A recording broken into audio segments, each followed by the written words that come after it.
Halo, perkenalkan nama saya Putut Hartanto.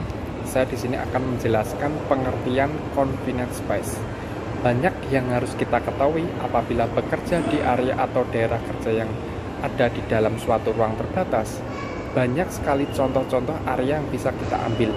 Misalnya bekerja di dalam tangki, sumur, boiler, dan lain-lain. Terpenting adalah kita harus mengenali bahaya-bahaya apa saja yang kemungkinan terjadi apabila kita bekerja pada area ruang terbatas. Baik, mari kita pahami pengertian confinite space dan langkah-langkahnya. Langkah pertama, kenali bahaya bekerja di ruang terbatas. Pahami apakah yang dimaksud ruang terbatas. Kenali ruang terbatas di lingkungan kerja.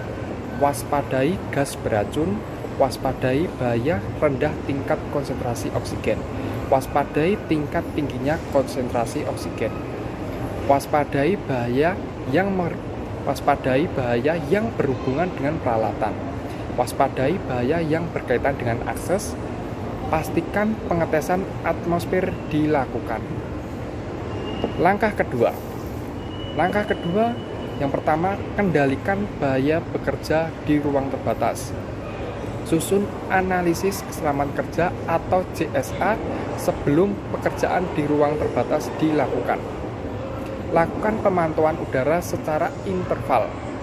Pastikan orang yang berkompeten yang bekerja di ruang terbatas.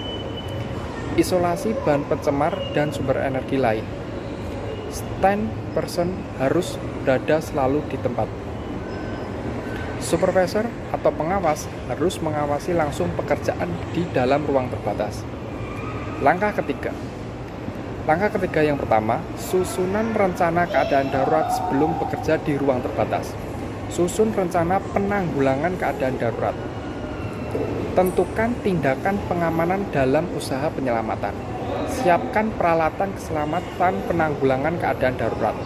Pastikan akses pertolongan darurat memadai. Pastikan fasilitas keadaan darurat memadai. Pastikan kompetensi pemberi pertolongan darurat. Ikuti prosedur penyelesaian pekerjaan di ruang terbatas. Langkah keempat yaitu lakukan pekerjaan di ruang terbatas dengan aman. Pastikan izin bekerja di ruang terbatas dimiliki. Pastikan JSA disusun sebelum pekerjaan di dalam ruang terbatas. Pastikan hanya orang yang berkompeten yang bekerja di ruang terbatas. Patuhi semua rencana keadaan darurat. Dilarang masuk ruang terbatas tanpa surat izin. Jangan lakukan pekerjaan di dalam ruang terbatas bila tidak aman. Demikian penjelasan dari saya. Terima kasih.